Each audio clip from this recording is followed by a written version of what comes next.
This, the House will hold elections today to choose a speaker. It is a mess. Lauren, did Kevin McCarthy make any, what was his final pitch to Republicans to get them to vote with him? This was desperate, and I think a bad idea. Let me explain. So to appease some of McCarthy's opponents, he supported a rules change, which would allow his detractors to force a vote of no confidence and make it easier to oust him as Speaker if they do not like how he's performing. Watch. Do you think the rules package you released last night has moved any votes to yes? Yep. And what will you do if you don't have 218 on the first ballot?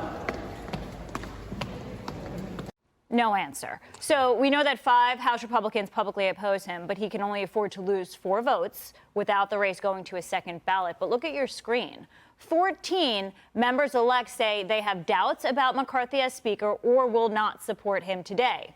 It's chaotic. It's disunifying, and it really paralyzes the Republican Party. They can't start their legislative or their investigative agenda without a speaker.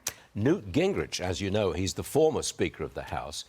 He has no time at all for those Republicans who oppose McCarthy. Watch this.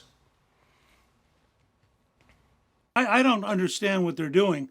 They're not voting against Kevin McCarthy. They're voting against over 215 members of their own conference. Their conference voted overwhelmingly, 85%, for McCarthy to be Speaker. So this is a fight between a handful of people and the entire rest of the conference. And they're saying they have the right to screw up everything. The choice is Kevin McCarthy or chaos. Yeah, Kevin McCarthy or chaos. Todd Piro joins us. What's going on here? I think Newt Gingrich nailed it. It is Kevin McCarthy or chaos, because what we have now is a situation that Republicans needed to avoid, and they have not avoided it. I've heard both sides of the argument. Kevin McCarthy's not tough enough. Kevin McCarthy is just a creature of the swamp. Kevin McCarthy is this, that, and the other thing.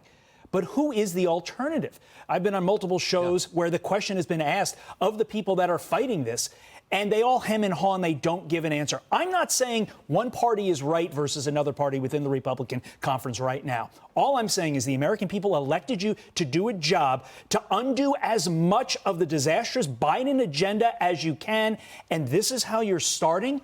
The person that's sitting in Nebraska that is getting killed by inflation doesn't give two you-know-whats about all these fights and all this infighting. They want solutions so they can live their life better, and they're not getting it, and they were promised it today. Happiest political party of the moment? The Democrats. But Nancy Pelosi did well with the squad. She was able to, for the most part, keep them in line and avoid this drama that we're seeing right now. Okay, it's a story in development, and we're following it all the way through.